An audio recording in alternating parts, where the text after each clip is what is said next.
السلام عليكم خوتي وخواتاتي، كي دايرين؟ لاباس عليكم؟ نتمنى تكونوا بخير وعلى خير. اذا اليوم ان شاء الله في هذا الفيديو غنشرحوا بعض القواعد اللي كتعطى في امتحان اللغه الفرنسيه.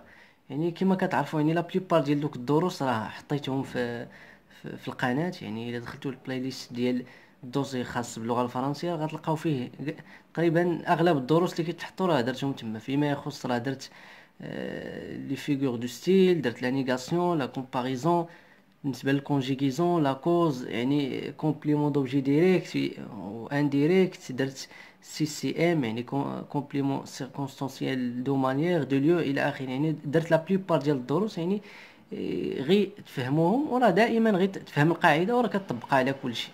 المهم على اي نبداو. والمهم ان شاء الله في اخر ديال الفيديو غنشرح لكم يعني شنو خصكم تسبقوا، واش تسبقوا النص والاسئله ولا تسبقوا الديداكتيك، يعني باش ما يضيعش لكم الوقت، لان ساعه ونص راه خصكم تعاملوا معها مزيان. اذا نبداو على بركه الله. عندنا اول حاجه هما لي بارونيم. شنو هما لي بارونيم؟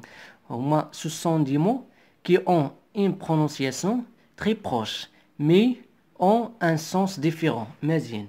هاد لي بارونيم هما واحد الكلمات عندهم واحد النطق قريب بزاف، une prononciation très proche، يعني نطق قريب بزاف مي لكن عندهم واحد لو سونس ديفيرون. يعني عندهم النطق قريب بزاف لكن المعنى المعنى مختلف. مزيان. مثلا عندنا هنا اتان وعندنا ايتان. اذا هادو كيتسموا دي بارونيم لان قريبين في النطق. اتان ايتان. مزيان. هنا كذلك عندنا بونور وهنا كذلك اونور. يعني الا لاحظتوا تقريبا النطق قريب بزاف مي المعنى مختلف. عندنا هنا كذلك طاش وعندنا هنا كذلك لاش. اذا ملي كيعطوكم مثلا في الاختيارات ملي كتلقى ديمو قرب بزاف بحال هكا كنقولوا لي بارونيم.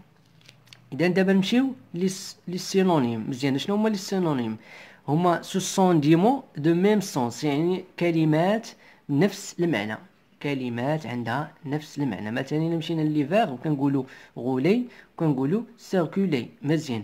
بالنسبه لادجيكتيف كنقولوا بوتي كنقولوا مينوسكيل. بالنسبه للنو كنقولوا فواتور كنقولوا اوتوموبيل. وبالنسبه للكونجونكسيون كنقولوا كار باسكو بويسكو الى اخره. اذا هادو هما لي سينونيم، يعني المرادفات. عقلوا عليهم مزيان راه كيتحطوا دائما. وبالنسبه للونطونيم هما سو سون دي مو كي سونس اوبوزي، يعني كلمات عندها معنى مضاد او متضاد. مزيان. يعني كنقولوا التضاد. مزيان. بالنسبه مثلا للنو كنقولوا لا مور والضد ديالها هي لافي. بالنسبه اختارينا لو فيرب مثلا مونتي الكونترير ديالها هو ديسوندغ. مزيان. وكذلك بالنسبه لادجيكتيف كنقولوا بوتي كنقولوا غران. بوتي الضد ديالها هو غران. وبالنسبه لادفيرب كنقولوا افون ابري. اذا بالنسبه للونطونيم هما التضاد، يعني ملي كيعطوكم الكلمه خصك تقلب على الضد ديالها. مزيان. نمشيو دابا لومونيم. شنو هو لومونيم؟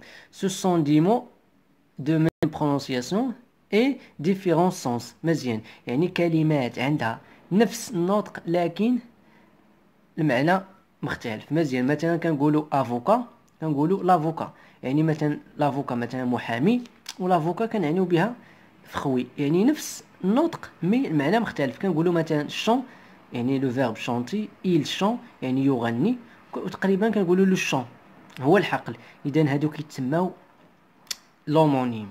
عقلوا عليهم. اذا بالنسبه لي مو انفاريابل هما لي مو انفاريابل سون تو لي مو دو لورتوغراف نو شونج با. يعني ما كي في لورتوغراف ديالهم ما كيتشونجوش. مثلا عندنا لي زادفيرب كيبقى ديما بيان فيت رابيدمون تري اكسيتيرا. بالنسبه لي بريبوزيسيون كنقولوا سور سو افيك دون الى اخره. بالنسبه لي كونجونكسيون كنقولوا كار اي مي كوم اكسيتيرا. بالنسبه لي زانترجيكسيون كنقولوا اي او. مزيان. اذا هادو هما لي مو انفاريابل، يعني ما كيتغيروش كيبقاو دائما فيكس.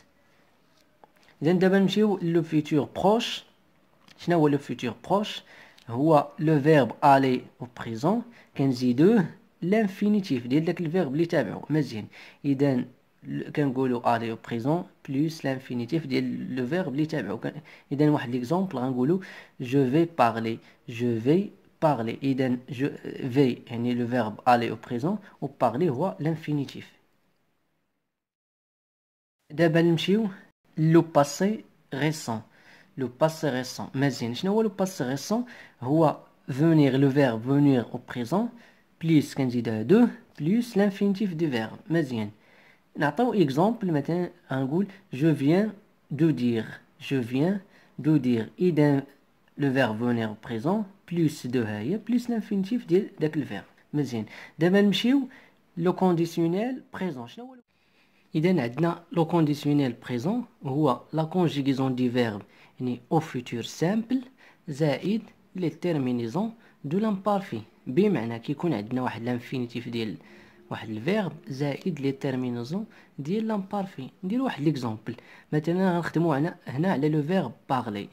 اذا هنا لو فيرب بارلي درناه لانفينيتيف جو بارلي وزدناه لي تيرمينيزون ديال لامبارفي. اذا جو بارلوغي تي بارلوغي il parlerait الى اخره. اذا دائما كنديرو le verbe à l'infinitif زائد les terminaisons ديال l'imparfait. يعني le verbe في le futur simple زائد les terminaisons de l'imparfait. و les terminaisons ديال l'imparfait هو AES AES AET IONS EEZ AEE NT. مزيان. اذا هذا كيتسمى لو كونديسيونيل بريزون. فاش كيعطيكم الاختيارات يعني كيبان لك انت لو فيرب في الانفينيتيف زائد لي تيرمينيزون ديال لامبارفي راه كتعرف بلي عندك كونديسيونيل بريزون. إذا عندنا هنا كذلك لو باسي كومبوزي.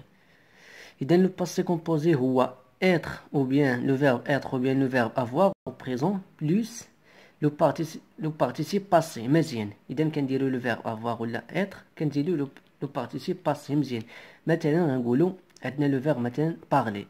إذا غنقولو باش يعني نصرفو في لو باسي كومبوزي كنقولو j'ai parlé يعني أي سي لو verbe avoir au présent plus le participe passé هو parler avec accent à la fin. إذا كنقولو j'ai parlé tu as parlé il a parlé nous avons parlé vous avez parlé ils ont parlé. إذا هذا هو لو باسي كومبوزي يعني كنصرفو être ولا avoir كنديروه لو participe passé. وبالنسبة دوك الدروس الاخرين اللي قلت في الاول راه كاينين في القناه يعني حاولوا تفرجوا فيهم راه لي ميم كيتحطوا في الامتحان يعني ما كاينش يعني حاولوا غير تضبطوا الدروس. وحتى في الديداكتيك راه الا ضبطتي الدروس راه غادي تجاوب مزيان. مي قوه الامتحانات يعني ما كاينلاش يعني اون فوا تفهم البرانسيپ في واحد الامتحان ولا جوج وكذلك حتى بالنسبه للديداكتيك تفهم غير البرانسيپ راه غتجاوب. لان دائما نفس الاسئله كيتكرروا دائما كيتعطاو بحال لي زونطونيم لومونيم دائما كيتعطاو خصك غير تفهم القاعده. بالنسبه للامتحان شنو خصني نسبق واش الديداكتيك ولا الاسئله ديال النص كما كتعرفوا كيعطيو واحد النص اللي كبير والنص يعني خصك او موان بعدا تقرا واحد 3 الخطرات باش تفهموا يعني على حسب المستوى ديالك في اللغه الفرنسيه. يعني خصك تقراه او موان 2 ولا 3 وغيدي لك واحد الا ما داش لك غيدي لك واحد 5 دقائق وكتر 5 دقائق وكتر يعني غير باش تقراه. وعاد خلي الاسئله يعني غيدي لك الوقت بزاف. يعني شنو هو الطريقه المزيانه هي انك تخدم الديداكتيك لان الديداكتيك مهم تخدمو تقريبا لان ساعه ونص غتقسمها على جوج تمشي تخدم الديداكتيك مزيان وتجاوب على كاع الاسئله اللي عرفتي ليهم. وديك الساعه غتبقى لك واحد نص ساعه ولا ثلث ساعه على حسب انت والسرعه ديالك غتبقى لك ديك ثلث ساعه ولا نص ساعه وغتمشي النص ما تقراش تمشي تجاوب على الاسئله ديال القواعد. خلي النص عندك كيعطيو واحد النص وكيعطيو واحد 8 د الاسئله ديالو النص ودوك لي كيسيون ديالو خليه سير انت مثلا بدا من 8 شوف منين بداو هما القواعد مثلا من السؤال 8 ولا 9 وخدم ديك الساعه لي كيسيون ديال القواعد باش حتى يبقى لك الوقت عاد رجع للنص. لان الا بقيتي في النص تما بقيتي وخصك تفهم النص ولي كيسيون وتبقى تفكر وغيضيع لك الوقت وغتخلي حتى دوك الاسئله ديال القواعد اللي انت كنتي بامكانك انك تجاوب عليهم خليتيهم. اذا الطريقه اللي كتبان لي انا مناسبه هو انك تخدم الديداكتيك وتخدم الاسئله ديال القواعد خلي النص نساهو. وكذلك حتى بالنسبه للغه العربيه راه بحال خدم الديداكتيك عاد تحول الاسئله ديال القواعد. دوك القواعد كيعطيوكم الاختيارات هذا فعل معتل هذا فعل اختار الفعل المطلق الى اخره بحال هذاك كتمشي تجاوب على ديك لي كيسيون. وبالنسبه للنص والاسئله ديالو خليه هو الاخر تترجع ليه مهم هذه هي الطريقه اللي كتبان لي انا مزيانه باش ما يمشيش لكم الوقت، لان الاغلبيه كيقول لك انا بديت بالنص وما وصلش الديداكتيك. علاش؟ لان النص راه كتلقاه كتير بزاف وباش تفهمو صافي، وعني الديداكتيك راه كيبغي التركيز وعليه وكي تعطى عليه 40 نقطه، يعني راه مهم بزاف وكيركزوا عليه. اذا نتمنى لكم التوفيق وحاولوا تفرجوا في ديك لي فيديو والله يعاونكم.